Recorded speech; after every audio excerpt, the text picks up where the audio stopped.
Il n'y a pas si longtemps, on recommandait de ne pas avoir d'enfants pour les femmes qui avaient une sclérose en plaques. Ça peut te laisser handicapé, donc c'est comme si tu jouais à la loterie. Puis là, moi, je stresse. C'est quoi j'ai fait à mon bébé?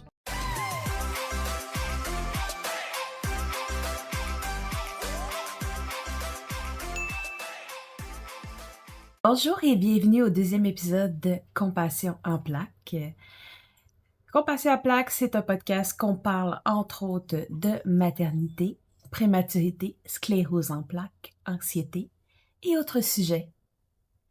Aujourd'hui, plus particulièrement, on va parler de la planification d'avoir des enfants avec une sclérose en plaques. J'ai été diagnostiquée avec une sclérose en plaques par épisode de rémission. À 19 ans, tu penses pas vraiment avoir des enfants nécessairement tout de suite. En tout cas, c'était mon cas à moi. Mais fin vingtaine, puis là, je passais à avoir des enfants. Mais saviez-vous qu'il n'y a pas si longtemps, on recommandait de ne pas avoir d'enfants pour les femmes qui avaient une sclérose en plaques? Parce que après l'accouchement, bien, on a souvent ce qui s'appelle une poussée. Une poussée, c'est quand on a des symptômes qui sont vraiment intenses. Entre autres, là, il peut y avoir une névrite optique, dans mon cas. Plus capable de parler, des fois, plus capable de marcher. Puis, là, ça te trotte dans la tête. Tu te dis, est-ce que je veux vraiment des enfants? Parce que, veux pas, ça fait peur. Ça fait peur parce que tu te dis, si j'ai des enfants, je vais me laisser handicaper. Déjà qu'une grossesse, un accouchement, c'est un gros choc pour le corps. Mais pour une femme avec la sclérose en plaques, c'est encore plus. C'est encore plus parce que ça peut te laisser handicapé. Donc, c'est comme si tu jouais à la loterie. Mais avec les années, entre 19 ans et maintenant, mon âge actuel, 13 ans plus tard, il y a eu des nouveaux traitements. Il y a eu des recherches qui ont été faites. Pas qu'on recommandait pas d'avoir d'enfants il y a 13 ans, mais les opinions étaient beaucoup partagées. Mais encore là, qu'est-ce qui était vraiment préconisé, c'est il faut vraiment que tu sois stable sur ton traitement. Parce que si t'es pas stable, là, les chances de te remettre de ta poussée, de ta fameuse poussée, sont plus minces. Encore là, c'est mon opinion personnelle. Je ne suis pas médecin. Je compte tout selon mon opinion à moi. Donc, si vous avez des questions, là, vous pouvez les poser à un professionnel de la santé. Le 28 ans arrive et ça me titille parce que je veux des enfants. Mais là, j'étais plus ou moins stable. Parce que mon corps à moi, il a fait des anticorps à pas mal tous les traitements que j'ai pris. J'ai pris un premier traitement intramusculaire. Après 1 an, ça n'a pas fonctionné. J'ai fait des poussées. J'ai pris un traitement par pilule. Puis encore là, j'ai fait des anticorps. Et là, j'ai décidé de déménager de région parce que je voulais déménager pour des raisons personnelles. Puis aussi, mais j'aimais la région dont je suis maintenant. Et là, en changeant de région, tu changes de neurologue. J'ai fait une poussée, une grosse poussée. J'ai fait ce qu'on appelle du nystagmus. Le nystagmus, ce que c'est que c'est un mouvement involontaire des yeux, puis tes yeux vont super rapidement comme ça, tout le temps, tout le temps, tout le temps. On dirait que t'es sur un... moi, j'avais l'impression d'être sur un bateau. Donc, tes zéro fonctionnel. Bonjour Yuki. C'est mon copilote. Je rencontre mon nouveau neurologue, puis le courant passe bien. J'aime bien la façon dont il m'explique les choses. Il m'infantilise pas, ce que j'aimais pas avec mon ancien neurologue. Ma résonance magnétique quand je lui demande, puis je lui pose des questions, puis il m'explique tout d'une façon vraiment claire et non infantilisante, ce qui était vraiment important pour moi. Puis il me demande, est-ce que tu veux des enfants? Je lui dis, j'aimerais bien avoir des enfants, mais mon corps n'est pas stable présent. Donc il dit, ben, ce serait important d'avoir un traitement que tu sois stable, puis tu viens de faire une poussée, donc ce qui veut dire que ton ancien traitement fonctionnait moins bien, puis en plus, ben, sur la résonance magnétique, on a vu une nouvelle lésion. Et moi, je te recommanderais le Crevus. Le Crevus, c'est un traitement que c'est aux 6 mois. Puis, c'est une perfusion. Ça dure pas mal longtemps. Ça dure toute la journée. Ben, toute la journée. Ça dure... Maintenant, ça dure 5 heures, mais avant, je faisais des réactions. Puis, ça durait toute la journée.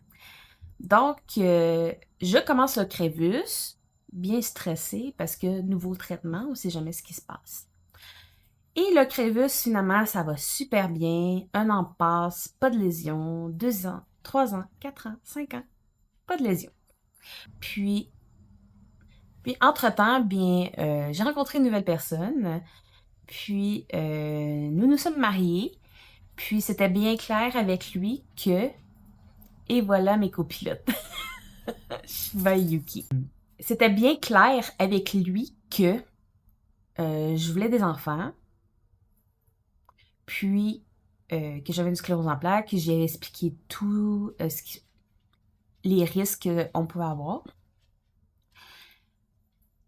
Puis, il m'a dit, ben, écoute, moi, la priorité, c'est toi et ta santé. On risquera pas ta santé pour un enfant qui n'est même pas conçu encore. Mais, tu sais, on en a parlé, je sais qu'on veut vraiment des enfants. Et quand tu seras prête, tu me le diras. Et j'en ai parlé avec mon neurologue parce que femme avec la sclérose en plaques, faut que tu prévois ta grossesse. Parce que souvent, grossesse, médicaments pour la sclérose en plaques, ça va pas ensemble. C'est vraiment contre-indiqué. Les recommandations, c'était que je prenne mon traitement. On attend un minimum de 3 mois. Puis après ça, j'essaie de tomber enceinte pour 3 mois. Puis après ça, je reprends mon traitement. Parce que avec les années, ben, j'ai appris que si j'étirais mon traitement, ça allait moins bien. Puis, bien, ma santé d'abord. Je suis tombée enceinte après 1 mois de traitement, ce qui était contre-indiqué. Puis là, je me dis, oh non, non, qu'est-ce qui va se passer?